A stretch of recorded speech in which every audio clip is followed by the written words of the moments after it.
Yo, what is up everyone, Tati here. So today I'm going to be giving you guys 7 tips for counterside in the early game. Before that, let me convert you all to my waifu. Just look at this.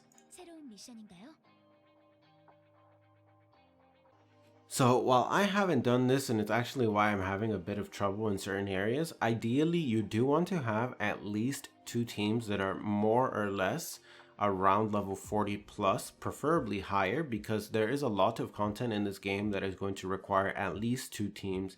If there's content that requires 3 teams, normally you can just get by with a friend, but if you want, in this early game, it might be spreading you a little thin, you can develop a 3rd team. Now, I do technically have 3 teams, but you see my 3rd team is pretty much raw, and my 2nd team is also sitting at the 20s to 30 range. So ideally I would rather have pretty much all of my units at 50, which was definitely doable, but I have some units here that I leveled up further than that.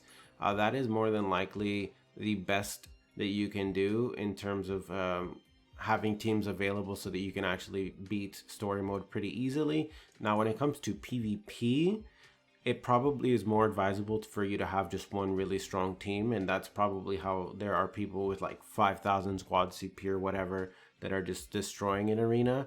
But if you're more about progressing in the story so that you have a stronger mid game, I do think that having more strong teams is probably more beneficial than just having one super jack team with like a level 90 Gaiun. That is going to be my first tip. My second tip is going to do with limit breaking. Don't use your duplicates for limit breaking. For the early limit breaks, you're much better off just using cubes, which are farmable, than using dupes.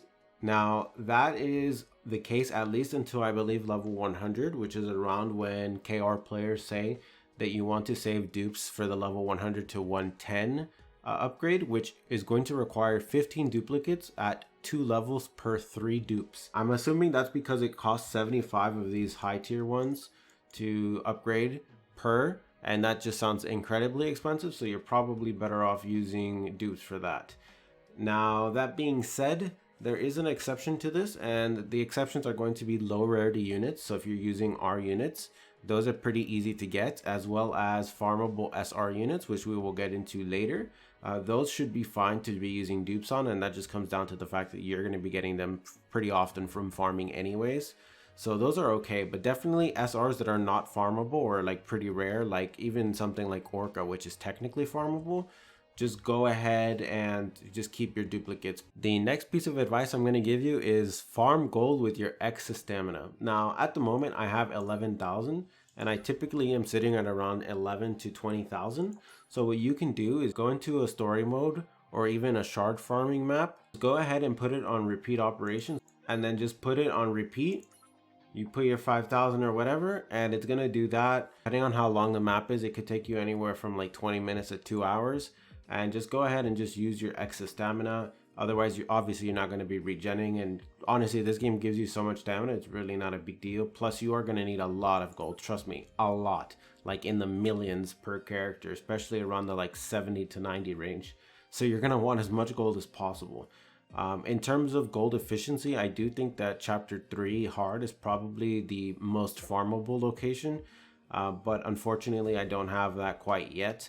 My teams are just not strong enough to do that, so I think chapter 2 and the talent acquisition stages are probably a little bit easier for you guys to farm, so you should go ahead and just do whatever one that you can do. Typically you're going to want to look for around 15 to 20,000 gold per run.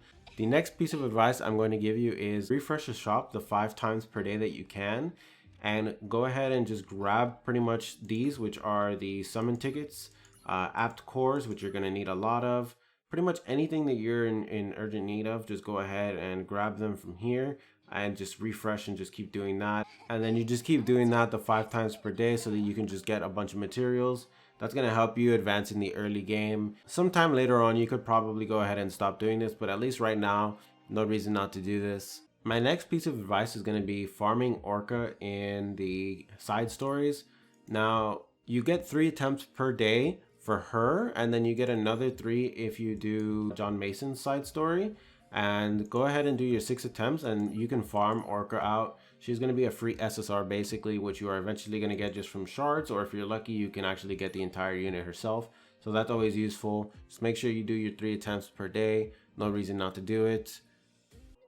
My sixth piece of advice is going to be make sure that your main characters, at least on your first squad, are fully implanted. It's basically just permanent stat gain, and the cap of it just keeps going up as the unit level, so do keep that in mind. Just going to go ahead and use all this extra fodder that you get just from doing story, and just hit auto select, and there you go. And now she's going to have some maxes there, and just free stats. Honestly, it's quite a big difference, and you're definitely going to notice something like this. And my final piece of advice is make sure that you guys are doing your simulations every single day, and make sure that you're using the appropriate units for them. So for example, anti-air, you don't want to bring in units that don't have range attacks. Bring in only units that are capable of air and all around attacks. So in special defense, you definitely want to take units that have knockbacks and are super tanky, just so that they can survive the enemy, since your goal in this one is to make sure that your ship is protected. And for special attack training, you want to make sure that you are using units with high burst damage and that just do a bunch of damage. So for those, you probably aren't going to be bringing any tanks. Just keep that kind of stuff in mind and go as far as you can. I'm going to be doing 4 soon, and I'm just going to farm out 4 since I think it's going to take a while for me to be able to do 5 for all of them. But anyways, guys, that is going to be it for my advice. Hopefully it helped you guys out. If it did, make sure to hit the like button. Subscribe if you guys want to see future guides for this game. For now, though, I am out. Have a nice day.